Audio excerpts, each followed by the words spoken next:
Mateo capítulo 18 no es parte de introducción, es solamente otro comentario, pero en los últimos 24 horas me he dado cuenta, o sea, Dios ha alegrado mi corazón al enterarme del testimonio público que nosotros tenemos aquí en la comuna. Yo ayer tuve la oportunidad de predicar en otra iglesia aquí en San Pedro, una iglesia donde yo personalmente nunca asistiría, pero si me invitan a predicar, yo voy a predicar. Y después en la tarde alguien escribió a una hermana de aquí de la iglesia, porque una amiga de una hermana aquí en la iglesia, su hijo estaba justamente en esa iglesia y dijo que me había escuchado y que le había gustado la palabra que recibió, y dije, bueno, algunas semillas sembramos. Estamos alcanzando quizás otra familia que quizás no ha venido, quizás un día vendrá. Y luego fui a la feria a comprarse algo como a las 9 para poder llegar aquí a la iglesia y no llegar todo sudado de caminar a la feria. Y mientras caminaba, un vecino aquí a como 5 casas, el vecino Jorge, anoté la casa donde vive, estaba saliendo, yo le saludé, me saludó del auto, pero bajó la ventana para conversar un poco, preguntó cómo está la familia y dice, claro, yo tengo ventana que ve a la plaza donde viven ustedes, así que yo veo a sus hijos, sabía que sus padres estaban con ustedes y me alegro que estén bien. Y luego él me comentó, yo soy el que te preguntó en la clínica cómo andaba la hija. Y claro, me acordé. Un día recién había nacido Abigail y yo andaba subiendo al ascensor después de ir a comer un almuerzo o algo así, y alguien me preguntó, ¿cómo está la niña? Yo dije, pero ¿cómo me conoces? ¿Cómo sabes que tuve una hija? ¿Qué pasó ahí? Es que él sabe. Y luego él preguntó cómo va la construcción y él dice, si necesitan alguna herramienta, yo tengo herramientas. Yo trabajo en publicidad comercial, algo así. Así que tengo galleteras de esas grandes, tengo cango de esos grandes. Dije, hubiéramos necesitado el cango otro día. Y vive aquí al lado. Así que el vecino Jorge prometió venir un día a la iglesia, yo sin sembrar ninguna semilla a propósito. Claro que pasamos a dejar invitaciones a la casa sin duda, pero lo que Dios está haciendo porque la gente simplemente nos está mirando. Amén. Y luego seguí caminando a la feria y una señora a quien yo no recuerdo haber saludado dijo, hola pastor, ¿cómo está? Y cuando regresé de la feria, ella andaba caminando hacia la feria, me volvió a saludar. De alguna forma la gente sabe que estamos aquí, la gente está considerando, pensando. En la feria me encontré con una, no es vecina, pero trabaja para un vecino, y la vi como 3 veces, y en la última vez caminamos juntos al condominio porque ella venía a trabajar y nos preguntó cómo andaba la iglesia, volvió a prometer que vendría un día en la tarde porque casi siempre en la mañana trabaja. La vecina Mónica, Dios está trabajando, y aun si no vemos que la gente viene al tiro, vendrá el momento cuando vengan. Nosotros simplemente tenemos que ser fieles a seguir haciendo lo que Dios nos ha encargado hacer. Para llegar al tema de Mateo capítulo 18, voy a tener que colocar algo aquí porque el ventilador, no lo apagues por favor, me gusta tu ventilador. Donde 2 personas estén, típicamente habrá conflictos. Tenemos conflictos con nuestra familia inmediata, los que viven en nuestra casa. Tenemos conflictos con nuestra familia extendida, los que nos vienen a visitar de vez en cuando. Tenemos conflictos con nuestros vecinos, tenemos conflictos con nuestros colegas, tenemos incluso conflictos dentro de los hermanos de la iglesia. Y usted dice, pero pastor, imposible. Usted estaba aquí la semana pasada cuando todos compartimos los testimonios bien lindos, y sí, y hasta yo me acuerdo haber dicho de que lo que yo sepa no han habido conflictos, pero vendrán. De hecho, Jesús dijo en versículo 7 de Mateo capítulo 18, necesario es que vengan tropiezos, vendrán. Y de la misma forma yo creo que es inevitable a cierto sentido de que surjan conflictos, sea dentro de tu familia física o sea dentro de tu familia espiritual. Y Jesús podía habernos dejado instrucciones acerca de cómo evitar los conflictos. Nadie quiere tener conflictos. Y es cierto, en otras partes de la Biblia podemos encontrar principios que sirven para ayudarnos a saber cómo evitar los conflictos.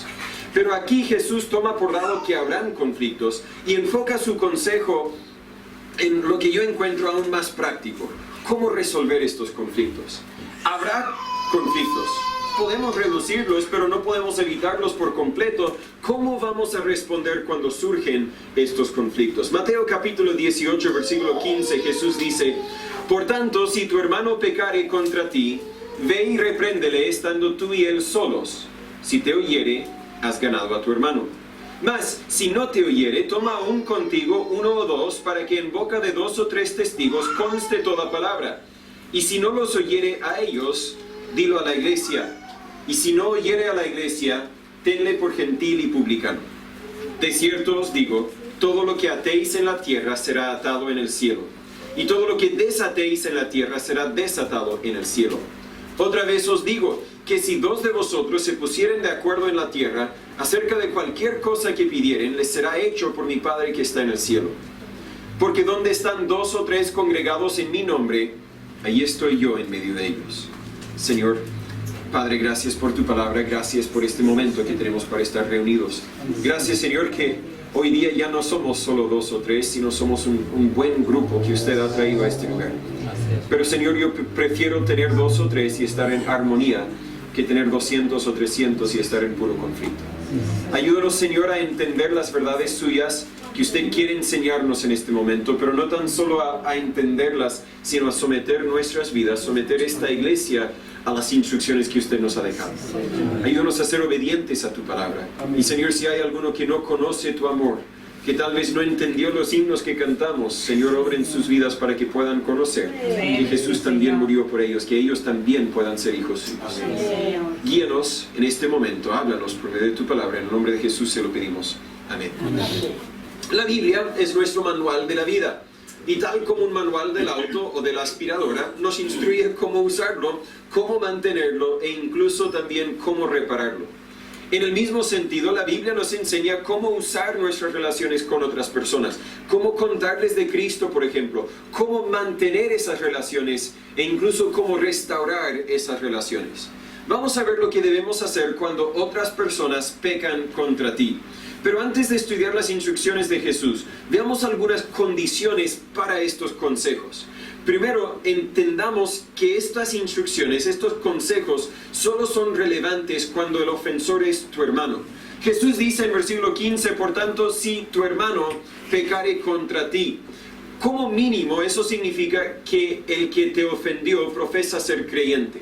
Nunca sabemos realmente si alguien es creyente o no, pero si la persona a quien te ofendió no es creyente, creo que estas instrucciones no son muy relevantes para tu conflicto con esa persona. No quiero decir que no deberías hablarle si te ofendió, no deberías ser honesto en tus relaciones humanas, en tu familia, en tu lugar de trabajo, con tus vecinos, pero creo que las instrucciones de Jesús para nosotros, en ese caso, cuando una persona que no es creyente nos ofendió, creo que las instrucciones más relevantes en ese caso vienen de Mateo 5:39, donde Jesús dice, pero yo os digo, no resistáis el mal, antes a cualquiera que te hiera en la mejilla derecha, vuélvele también la otra.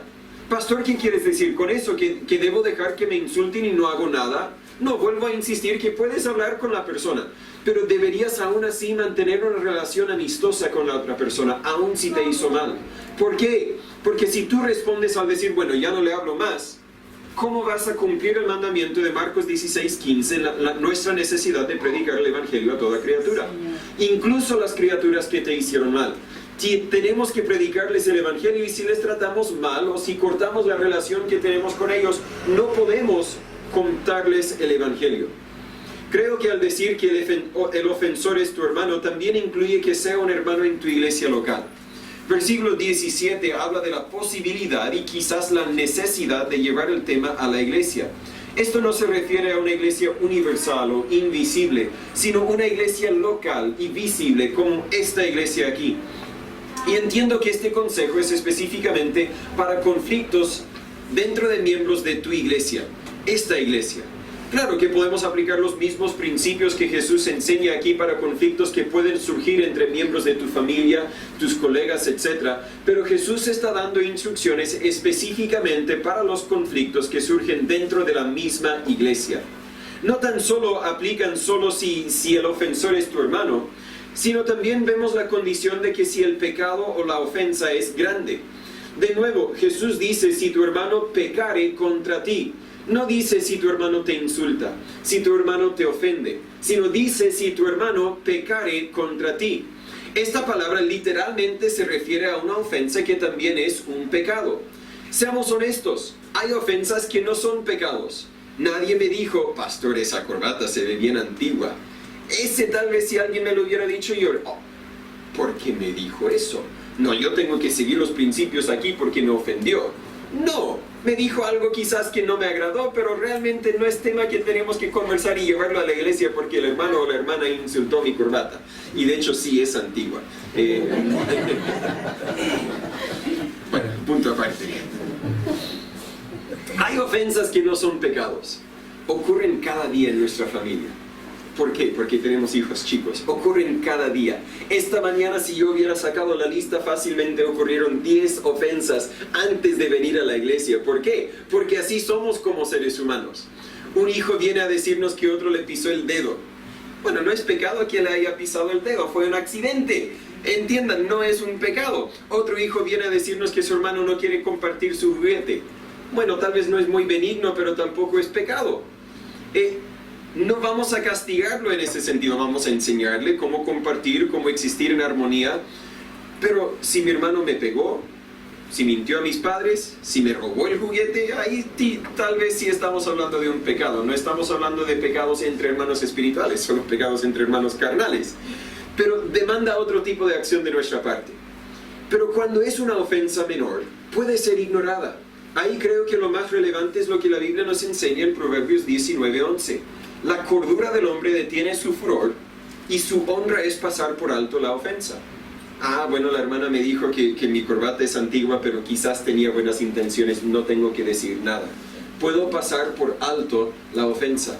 El hermano no me saludó, yo lo vi, abrazó a todos los demás y a mí me hizo así nomás. No, podemos dar por alto la ofensa, realmente no pasó nada.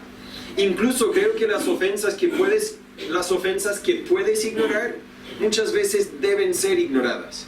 Cuando Cristina y yo nos casamos, sin duda hicimos muchas cosas que al otro no le gustó mucho. Pero eso no quiere decir que expresamos cada queja con el otro, por favor. Queremos contar de lo bueno, no pasar todo el día contando la gran lista de ofensas que ocurrieron. Lo damos por alto entendiendo que donde dos personas estén, habrán conflictos, pero muchos de los conflictos son conflictos menores. A veces entendemos que así son las cosas nomás. Imagínese si yo siempre dijera a Cristín cuando la comida estaba muy salada, cuando estaba muy fría, etc. Imagínese si ella siempre me hablara cada vez que dejo mis zapatos tirados en vez de guardarlos donde corresponde. No, aprendemos a dar por alto la ofensa. Algunos se están mirando. Estoy hablando de mí, no de nadie más. Pero ojo, simplemente porque eliges no decir nada, no significa que realmente has ignorado la ofensa. Muchas veces elegimos no decir nada, pero la ofensa nos sigue molestando. Eso no es la recomendación de Proverbios 19:11. En ese caso, o tienes que pedir que Dios te ayude a olvidarte de la ofensa, reconociendo que realmente es insignificante, o tienes que hablar con tu hermano, tienes que encontrar una solución a esta cosa que te molesta. Tal vez no por culpa de la otra persona, sino por culpa propia de que yo no puedo dejarlo a un lado. Así que, mi amor, por favor, ayúdame con esto que me está molestando. La culpa no es tuya, la culpa es mía, pero ayúdame, por favor. Siempre, hay mucho que todos podemos aprender acerca de cómo conversar los conflictos, sin acusar al otro, queriendo entender al otro más que nada. Pero ese no es el enfoque del texto hoy. Si una ofensa te sigue molestando, te va a robar el gozo y la paz que debemos poder tener en Cristo. Peor que eso, muchas veces te lleva a expresar tus pensamientos de una forma descontrolada y en un momento no ideal en vez de hablar con el ofensor en un momento tranquilo y honesto. Y a todos nos ha sucedido, supongo. No decimos nada y en un momento nos enojamos y decimos todo lo que nunca decimos. Y ese no era el momento ni la forma en que decirlo. Deberíamos hablarlo, si hay que hablarlo, deberíamos hablarlo en el momento correcto y de la forma correcta.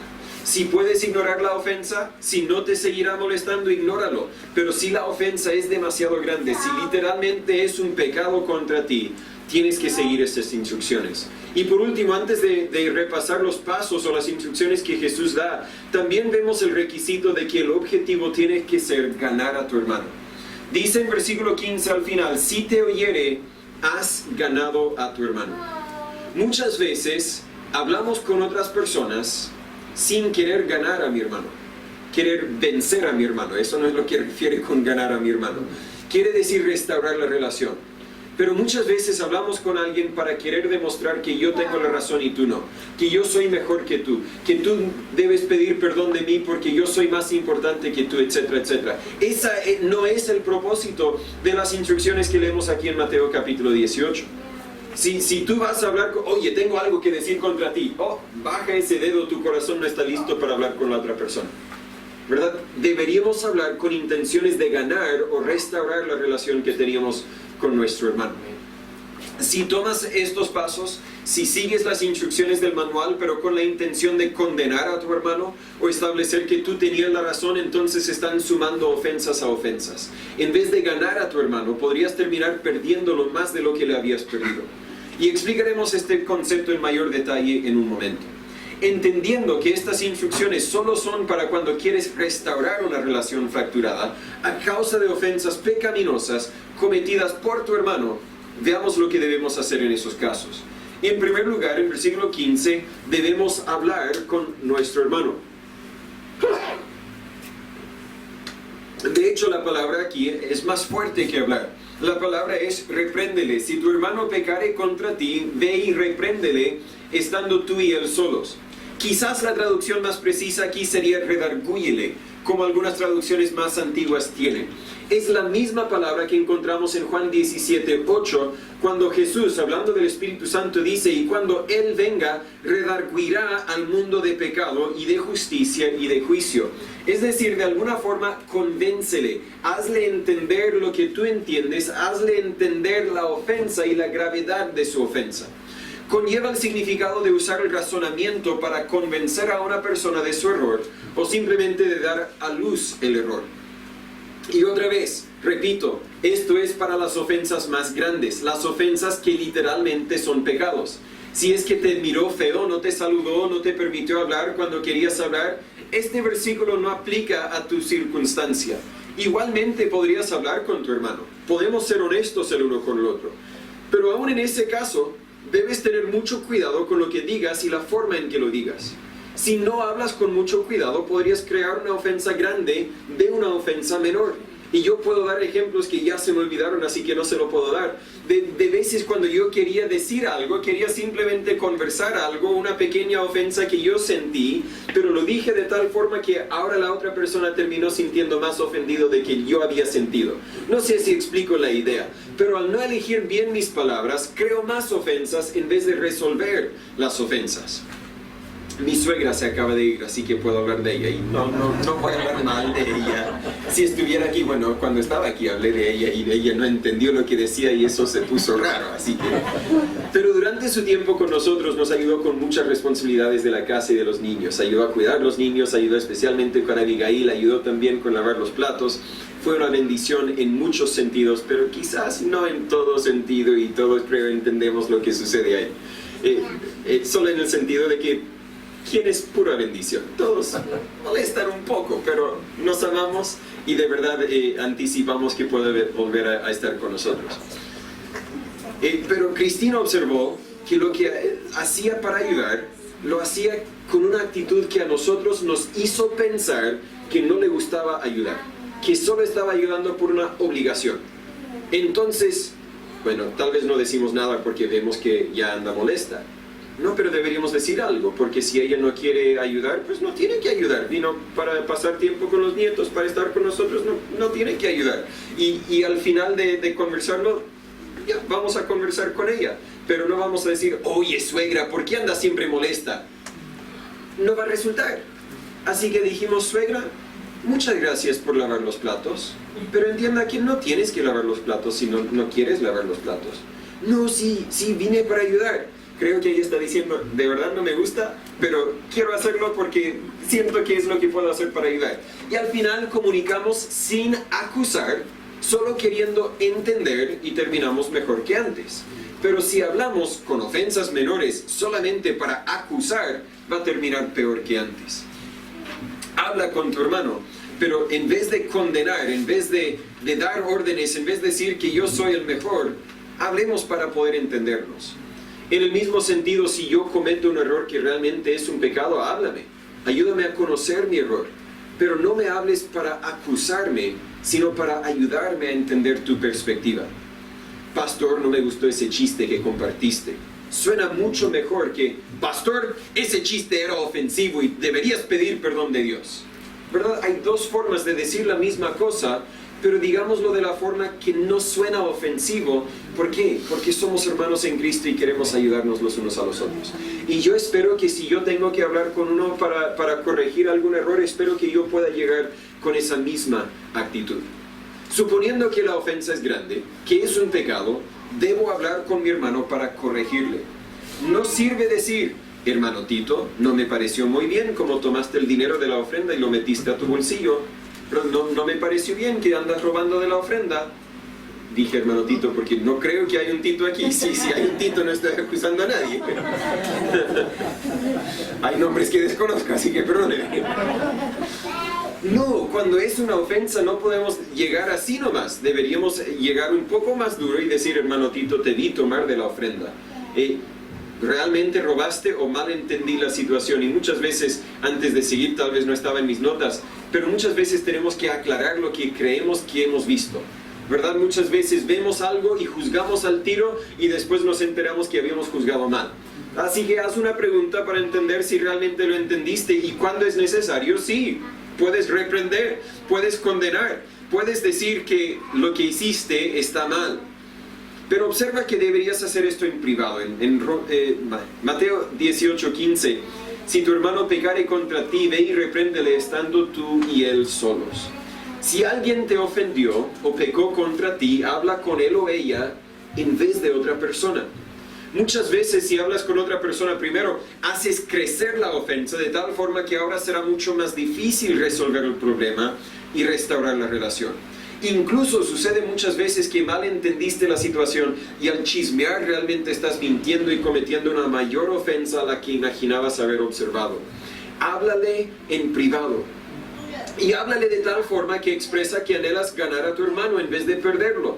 Si le hablas con insultos, lo más probable es que no vas a ganar a tu hermano. Si le hablas como una persona perfecta, hablaría a una persona muy mala, tampoco vas a ganar a tu hermano. Pero si le hablas como un hermano, como una persona con tus propias fallas, expresando que quieres ayudarle, puede ser que te escuche. En Mateo 7:3-5, Jesús dice, ¿por qué miras la paja que está en el ojo de tu hermano, pero no consideras la viga que está en tu propio ojo?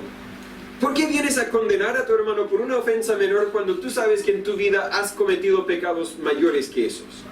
¿O cómo dirás a tu hermano, déjame sacar la paja de tu ojo, y aquí hay una viga en tu propio ojo? Hipócrita, saca primero la viga de tu propio ojo, entonces mirarás claramente para sacar la paja del ojo de tu hermano. Jesús no dice no deberías ayudar a tu hermano, sino dice deberías examinar primero tu vida antes de ayudar a tu hermano.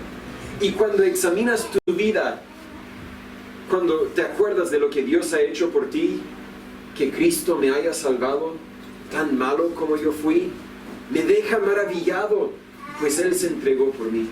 Así yo llego a mi hermano no para condenarlo, no para acusarlo, sino llego a mi hermano para abrazarlo, para decir que yo he andado en lo mismo que tú, y yo he incluso hecho quizás peores cosas que tú, a mi parecer por lo menos. Y quiero venir a ayudarte con esto. En esta área has pecado contra mí y quiero restaurar la relación.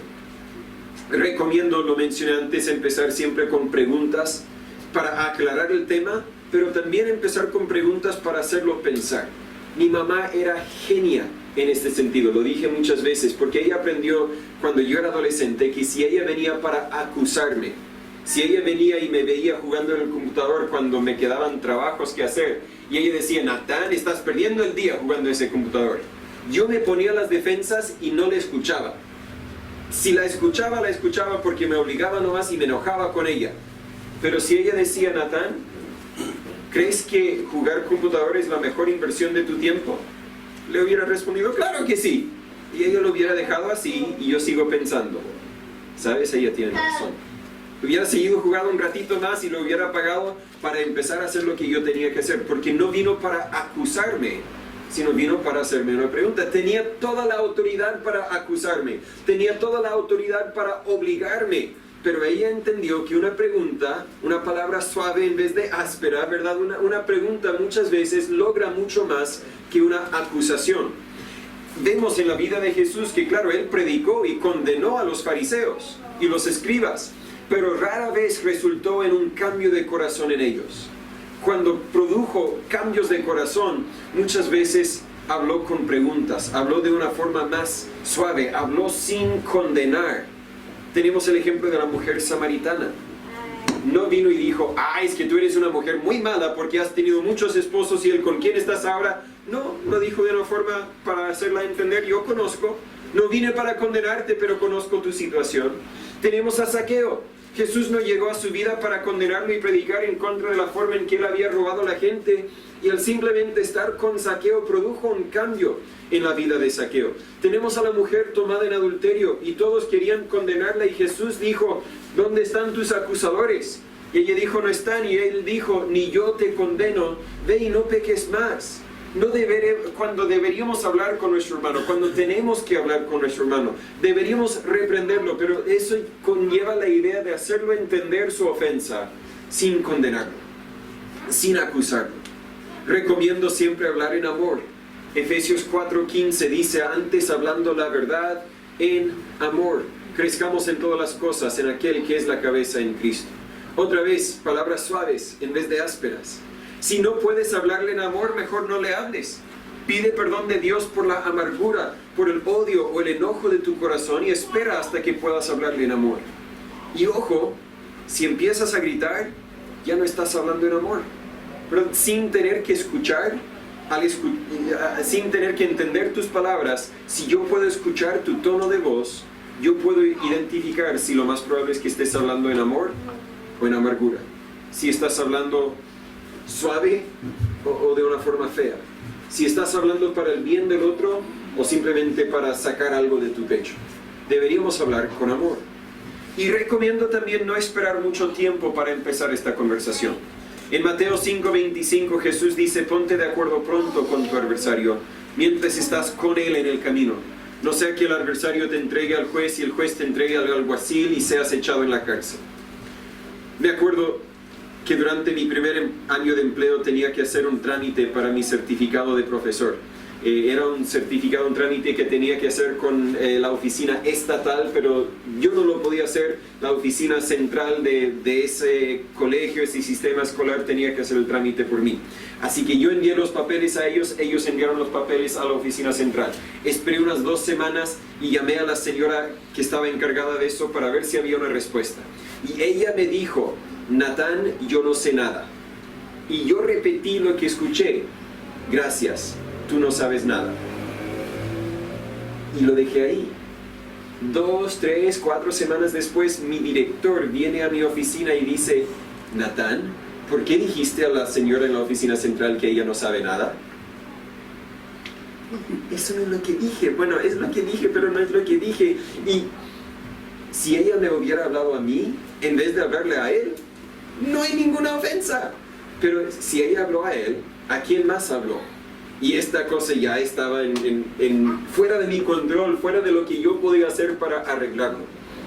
Ahora, si yo hubiera escuchado al tiro, si me hubiera dado cuenta al tiro de la ofensa, ¿qué debo hacer? Perdón, por favor, no quise decir que no sabes nada, simplemente quería confirmar que te escuché correctamente. Si le hablas personalmente, con la intención de corregirlo sin condenarlo, de ayudarlo sin expulsarlo, puede ser que te oiga, puede ser que te haga caso y ganas a tu hermano, restauras la relación y ayudas a tu hermano en su vida espiritual. Ese siempre debe ser el enfoque. Como Pablo nos instruye en Gálatas capítulo 6, hermano, en versículo 1, hermanos, si alguno fuere tomado en alguna falta, vosotros que sois espirituales, restaurad al tal, en espíritu de mansedumbre, considerándote a ti mismo, no sea que tú también seas tentado. Comparando Mateo 18:15 con Gálatas 6:1, podemos decir, si tu hermano pecare contra ti, ve y háblale para ayudarle a entender, pero para ayudarle a restaurar la relación. Estando tú y él solos, si te oyere, has ganado a tu hermano. A la vez puede ser que cuando le hables de forma personal, de la forma correcta, usando palabras suaves, hablando la verdad en amor, puede ser que no te escucha. Y en ese caso tienes que proceder al segundo paso. En el versículo 16 deberíamos llevar a algunos hermanos. Jesús dice, si no te oyere, toma aún contigo 1 o 2, para que en boca de 2 o 3 testigos conste toda palabra. Y a veces hay que involucrar a otra persona para resolver un conflicto. Seamos honestos, hay conflictos que nos superan y necesitamos pedir la ayuda de otras personas. Observa que este paso es solo si no te oyere. Si no has tomado el primer paso, no estás listo para tomar el segundo paso. Si no has hablado con el que te ofendió, no tienes por qué estar hablando con otras personas. Yo tengo que crecer en esta área, pero tengo tan pocas oportunidades para practicar mi respuesta que sigo con necesidad de práctica. Pero cuando alguien viene a mí, o cuando vienen a ti, y nos quieren contar la forma en que otra persona los ofendió, deberíamos frenar la conversación y preguntarlos, ¿has hablado con la otra persona? Si alguien viene a mí y dice, pastor, el hermano tal, la hermana tal me hizo... No me digas más. ¿Has hablado con él o ella? No, pero es que ¿qué? Habla con tu hermano. Repréndele estando tú y él solos. Ahora, entiendo que hay veces cuando uno necesita un consejo de saber cómo hablar con la otra persona. Sucede muchas veces con mis hijos, mis hijas principalmente vienen adentro y están llorando porque una vecina, no sé, les quitó el juguete o está jugando con lo que ellos querían jugar y no saben cómo responder. ¿Y qué les digo? Bueno, ve y pégales nomás. No les digo eso. Conozco padres que lo dicen, pero no les digo eso. Ve y habla con ellos. Pero no sé qué decir. Bueno, diles, ¿me devuelves mi bicicleta, por favor? ¿Me das lugar para pasar, por favor? Diles, háblales. Entonces bien puede ser que una persona venga a mí no queriendo que yo haga nada, sino simplemente queriendo que yo les ayude a saber cómo poder hablar con la otra persona. En ese sentido no hay problema. Si tu propósito es saber cómo hablar con la otra persona, puedes hablar con un tercero. Pero si tu propósito es chismear, si tu propósito es poner leña al fuego, si tu propósito es compartir el fuego a otras personas, no. Ahí estás mal si no has ido primero para hablar con la persona quien te ofendió. Ahora, como dije, creo que es válido hablar conmigo como su pastor si necesitas consejo. En ese caso, yo no me voy a involucrar personalmente hasta que hayas hablado con tu hermano directamente. Tampoco voy a chismear, tampoco voy a contar el tema a la iglesia. A veces incluso puedo actuar como un intermediario y contar a la otra persona que tú quieres hablar con él o ella. ¿Verdad? Si están tan enojados que ni se ven, por lo menos a mí me deberían recibir, quizás si yo no los haya ofendido, y quizás yo puedo actuar de una forma como un intermediario. Pero por lo general, dentro de lo posible, habla con el ofensor antes de involucrar a otras personas. Y cuando eso falla, cuando no te escuchan o no pueden resolver el conflicto, ahí es cuando vuelves a hablar con la otra persona juntos con 1 o 2 personas más. Estas personas podrían ser testigos, en cuyo caso querrás llevar a alguien contigo quien todos consideraríamos neutrales en la disputa. Si tu conflicto es con otra familia, llevar tu esposo o tu esposa tal vez cumple con el requisito, pero tal vez no es el mejor testigo, porque todos vamos a entender que tu esposo o tu esposa va a tomar tu lado en la disputa. Toma una persona que no es tu esposo o tu esposa, y así vamos a reconocer que están dando un testimonio imparcial, un testimonio neutral de lo que sucedió.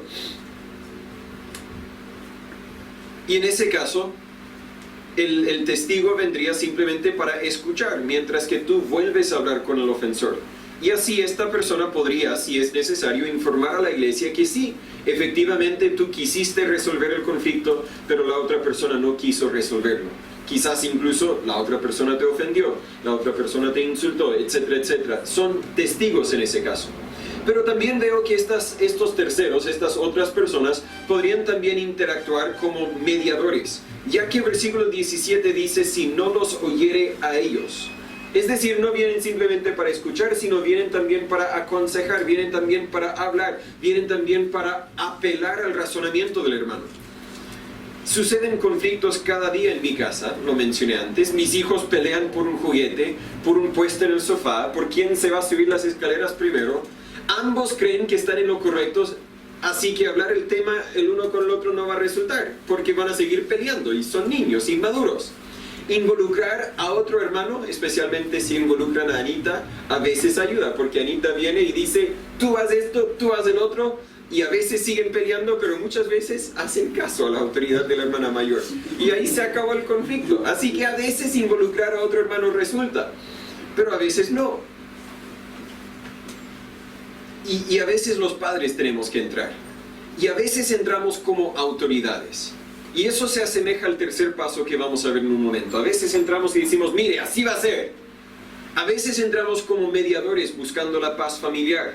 A veces decimos, sucedió esta mañana, un hijo, bueno, los dos hijos estaban sentados conmigo mientras oraba en la mañana. La casa estaba tranquilo hasta que un hijo quiso bajar y buscar una camioneta. Y automáticamente el otro hijo quería jugar con la misma camioneta. Y en ese caso a veces actuó como un mediador. Pero hijo, ¿por qué tienes que jugar con esa camioneta? Si acá tienes otra camioneta y mira, esta camioneta incluso hace sonido, ¿no quieres jugar con esta camioneta? Y no resultó. Igual quería seguir jugando con la primera camioneta. Así que hablé con el que había tomado la primera camioneta. ¿Tú quieres jugar con esta camioneta que hace sonido? Y ahí resultó. Pero a veces actuamos como mediadores. Entonces proponemos una solución y ellos deciden si aceptan la solución o no. Y en el mismo sentido, un tercero quien actúa como mediador podría ayudar a los dos a ver dónde fallaron. Porque muchas veces cuando ocurre una ofensa, no es una persona responsable por la ofensa. Muchas veces son dos. Solo que el primero no entendió cómo había ofendido al segundo. Y el segundo no entendió cómo había ofendido al primero. Y por eso, en el primer paso, vamos a hablar con nuestro hermano. Tal vez el hermano está enojado y no quiere escucharlo, pero a un tercero lo escucharía y puede interactuar como un mediador en ese sentido. Pueden entender cómo pudieron haber actuado de una forma distinta y cómo volver a evitar esa ofensa en el futuro. Y creo que tu pastor o un hermano muy maduro podría actuar como mediador. Y siempre estoy disponible para eso. Aunque yo no quiera meterme en tus problemas, tampoco quiero perder la armonía que tenemos. Así que me ofrezco para ver cómo poder resolver tus conflictos, sean dentro de la iglesia, sean dentro de tu familia, incluso con un colega o un vecino, con quien sea. Es más, yo era árbitro de fútbol, así que conozco lo que es ser insultado por tomar una decisión que a otras personas no les gustó. Incluso a veces puedes involucrar a un tercero que sea amigo de ambos para que actúe como intermediario. Conozco una familia quien tenía un gran conflicto entre la madre y su hijo adulto. El hijo no quería hablar con la madre a causa de algunas ofensas y la madre no quería admitir o reconocer las ofensas. El hermano, en vez de hablar con su mamá, habló con su hermana. Y la hermana pudo hablar con la mamá y de alguna forma podían llegar a algún tipo de entendimiento, aunque lamentablemente el conflicto sigue. Pero podemos involucrar a otras personas quienes nos ayudan con nuestras ofensas. Si no puedes ignorar la ofensa, si hablaste con tu hermano y no se resolvió el problema, si llevaste a uno o dos hermanos contigo para actuar como testigos o mediadores o intermediarios y aún así no resultó, solo ahí procedemos al tercer paso que encontramos en versículo 17. Dice Jesús, si no los oyere a ellos, dilo a la iglesia. Quiero repetir que este paso es como último recurso. En mis experiencias limitadas, este paso siempre resulta en la terminación de la relación que existía. Tal vez algunos pueden contar ejemplos cuando tenían que llevar algo a la iglesia y ahí se restauró la relación. Pero en mi experiencia, cuando llega a ese punto, la relación ya no se restaura. Quizás no se restaura nunca. ¿Se acuerdan cuando dije que el enfoque siempre debería estar en la restauración o en ganar tu hermano? Este tercer paso, lamentablemente casi nunca resulta en la restauración. Por lo tanto, yo recomiendo antes de llegar a este tercer paso, volver a los primeros dos pasos una y otra vez. Volver a hablar con tu hermano, volver a llevar a uno o dos contigo, volver a insistir. ¿Por qué? Porque no queremos perder a nuestro hermano, queremos ganar a nuestro hermano. Mi expastor, uno de mis expastores, una vez llevó un tema a la iglesia cuando él mismo tenía un conflicto con el hermano. Sin entrar a todos los detalles, fue algo que sucedió y realmente no sé si era evitable, porque sucedió como por accidente, de que él se sintió insultado por la esposa del pastor y él respondió de una forma que no era correcta, insultó a la esposa del pastor y el pastor se ofendió por la forma en que él había tratado con su esposa y se entiende. Y el pastor fue a hablar con el hermano siguiendo el primer paso, y el hermano, no quería pedir perdón hasta que la esposa del pastor pidiera perdón. Y la esposa del pastor no quería pedir perdón hasta que él pidiera perdón. Y nos actuamos como niños. Y es lamentable que cristianos quienes deberían ser maduros en la fe actuaron así. Y él luego trajo el tema a mí, porque yo era su brazo derecho en la iglesia y quería presentar el tema a la iglesia para disciplinar al hermano. Yo le dije, pero pastor, si es un hermano muy querido, ¿debería yo tal vez ir contigo, o yo ir solo, o yo ir con algún otro hermano de la iglesia, y deberíamos hablar con él para ver si podemos remediar esta situación? Yo tenía 20 años en ese momento. Y el pastor dijo, no, porque él solo me va a seguir insultando más, y creo ahora que él temía que yo iba a creer algunas de las cosas que el otro hermano diría. Yo a los 20 años no me sentía con la valentía de decir, pero pastor, esto es lo que la Biblia nos manda y vamos a seguir la Biblia. Así que dije, bueno, tú eres el pastor. Llevó el tema a la iglesia, el hermano fue disciplinado y por más de 2 años no volvió a visitar a ninguna iglesia, hasta que unos 2 años después ese ex pastor dejó la iglesia y ahí el hermano regresó a la iglesia. Es horrible, no debería ser así. Usted, no importa si tiene 15 años o si tiene 95 años, deberíamos entender lo que la Biblia dice, y cuando alguien no sigue las instrucciones de la Biblia, háblales no con tu propia autoridad, sino con la autoridad de Jesucristo mismo. No podemos llevar el tema a la iglesia hasta que alguien más haya hablado con él, hasta que hayamos hecho todo lo posible para restaurar la relación. Ahora, ¿qué significa llevarlo a la iglesia? Le prometo que no significa usar el púlpito como tu plataforma para condenar a otro hermano. Y lamentablemente, otra vez, en este ejemplo malo de cómo no actuar, el pastor usó el púlpito para condenar al otro hermano.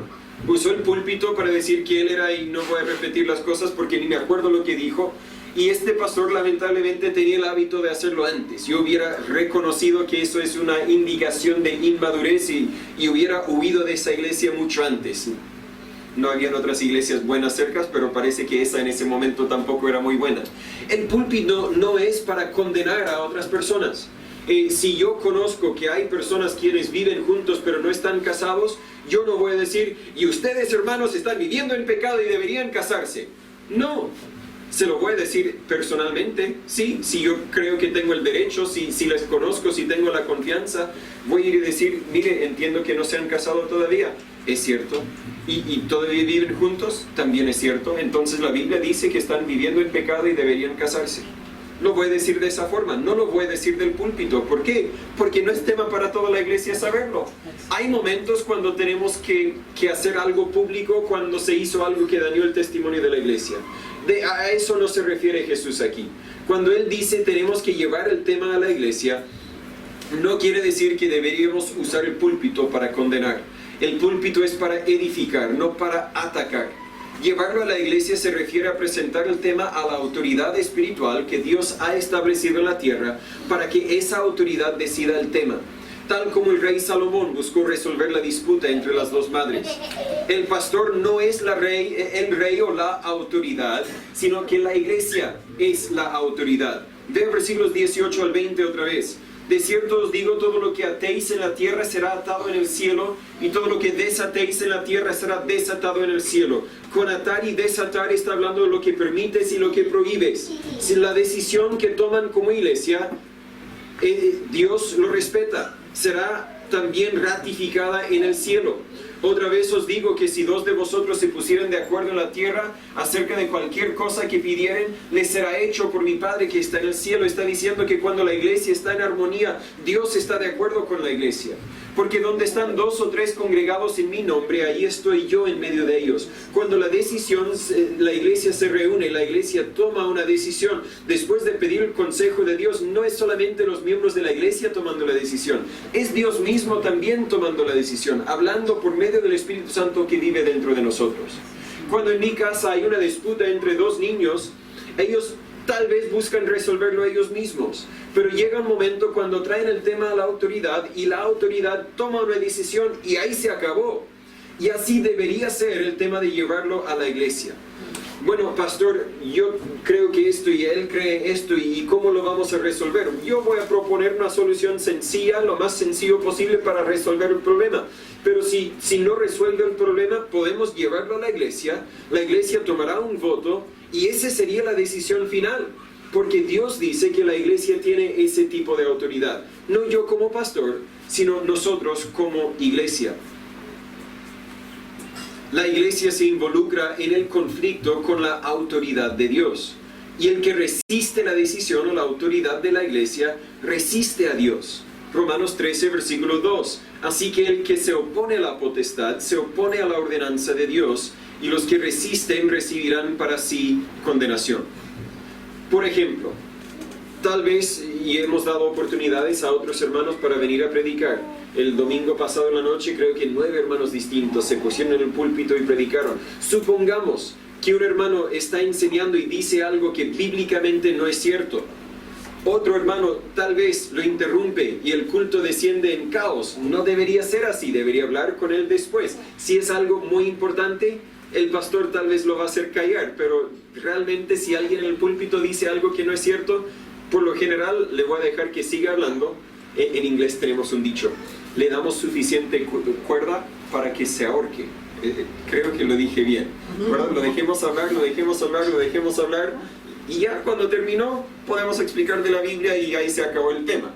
No quiero decir eso con crueldad, lo voy a dejar hablar, entendiendo que la mayoría de nosotros tenemos madurez para discernir si es cierto o si no es cierto. Si un pastor, por ejemplo, un predicador se pone aquí y dice, y la Biblia nos dice que si la mujer usa pantalones es pecado. Algunas personas tal vez se van a ofender, pero creo que la mayoría entendemos que eso no está en la Biblia.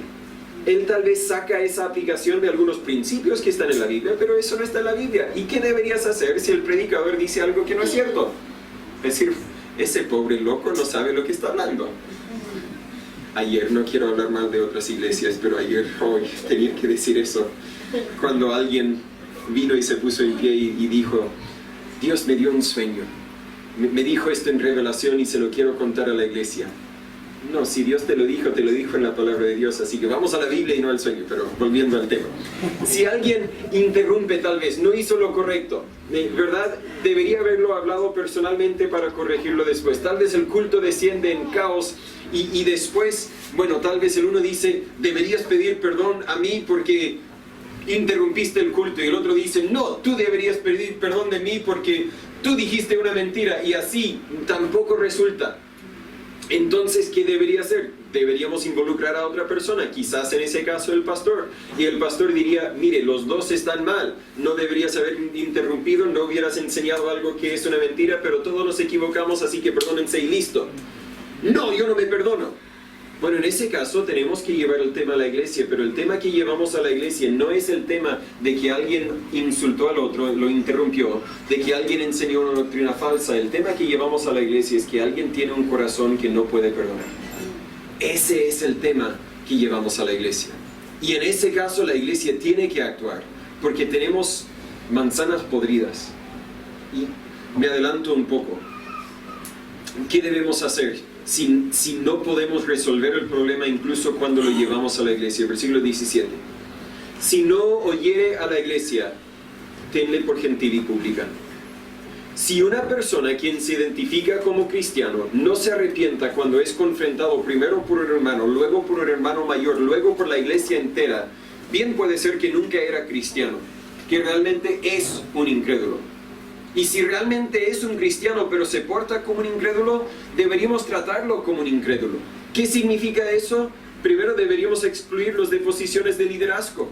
Si hay una persona con amargura, hay una persona que no puede perdonar a otros, no debería estar predicando, no debería estar enseñando a los niños, no debería estar sirviendo de una forma pública en la iglesia, porque va a dañar nuestro testimonio como iglesia.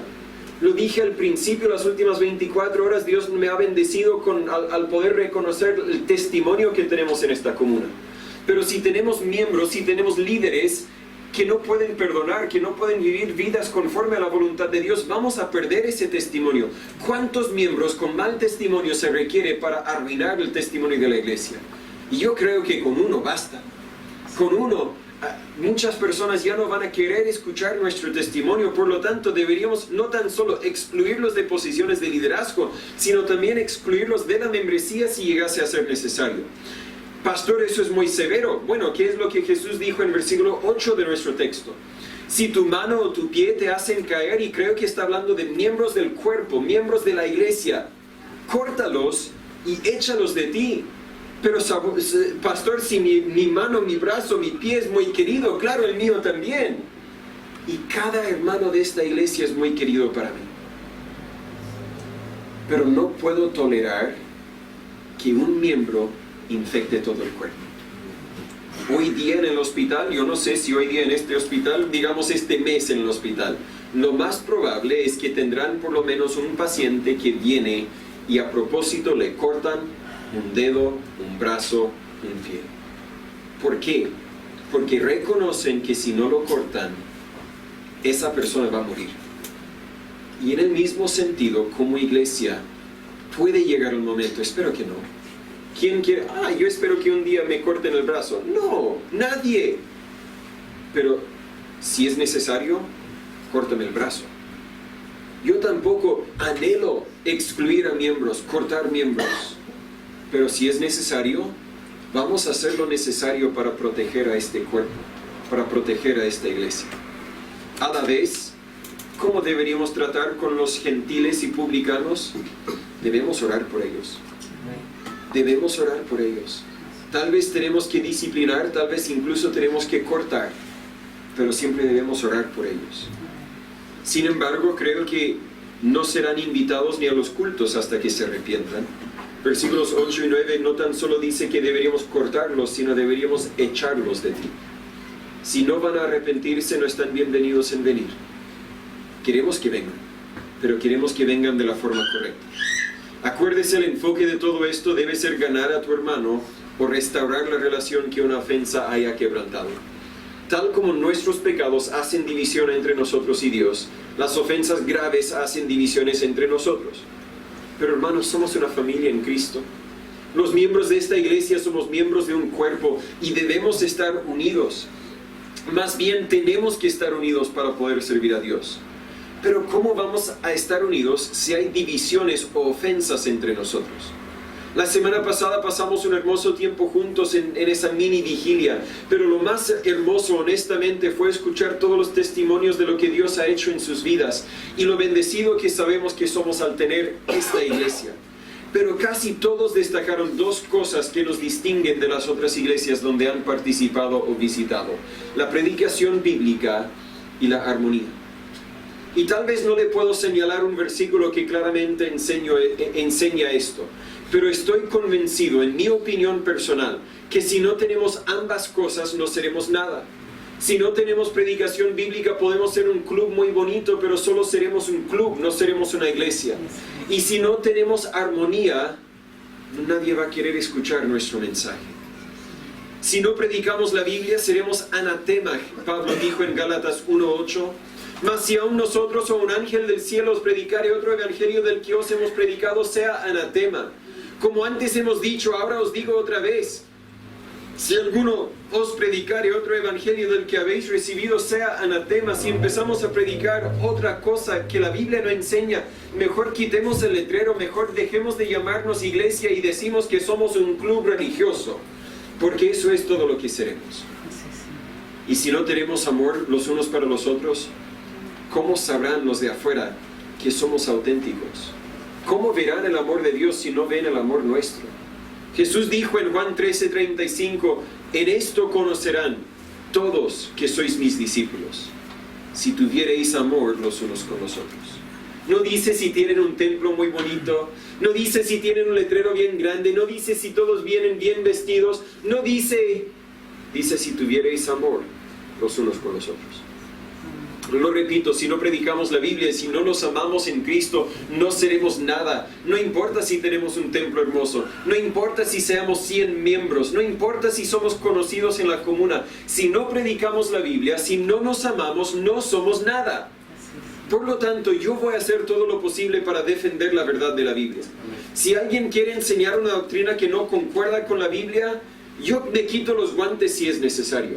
Judas capítulo 1 versículo 3 nos instruye a contender fervientemente para la fe. Lo digo de una forma simbólica, literalmente no vamos a llegar a golpes, por favor. Alguien me malentendió. Aunque no debo ser contencioso como pastor, hay temas por el cual voy a contender y voy a contender para defender la doctrina bíblica. Y voy a defender la armonía en esta iglesia. Si eso significa que tengo que tener conversaciones incómodas, las voy a tener. Si eso significa que debo hablar personalmente con mi hermano para resolver un conflicto, lo voy a hacer. No para condenar a nadie, sino para restaurarlos y restaurar la armonía que teníamos. Si tengo que llevar a algunos hermanos conmigo para resolverlo, lo haré. Si tengo que llevar el tema a la iglesia entera como iglesia, vamos a escuchar el tema, pedir la sabiduría de Dios y vamos a resolver el problema con el enfoque de restaurar el amor. Y si es necesario, hasta cortaremos a algunos de nuestros miembros y los echaremos de nosotros, porque no queremos hacer tropezar a nadie. Y si hay contiendas entre nosotros, será casi imposible no hacer tropezar a nadie. No predico este mensaje para condenar a nadie en este momento, sino para exhortarles a resolver los conflictos de la forma bíblica. Hasta ahora, gracias a Dios, desconozco ningún gran conflicto que hemos tenido dentro de la membresía, pero el versículo 7 nos promete que vendrán. Sin embargo, no nos tienen que afectar, no nos tienen que desviar o destruir en nuestro servicio al Señor. Al contrario, los conflictos pueden ser una oportunidad hermosa para crecer y demostrar el amor de Dios, al perdonar a otros de la forma que Dios nos perdonó. Hermanos, hablo del corazón y hablo con toda sinceridad. Si no aprendemos a aplicar estos principios, no tan solo vamos a herir a otras personas, sino vamos a herirnos a nosotros mismos.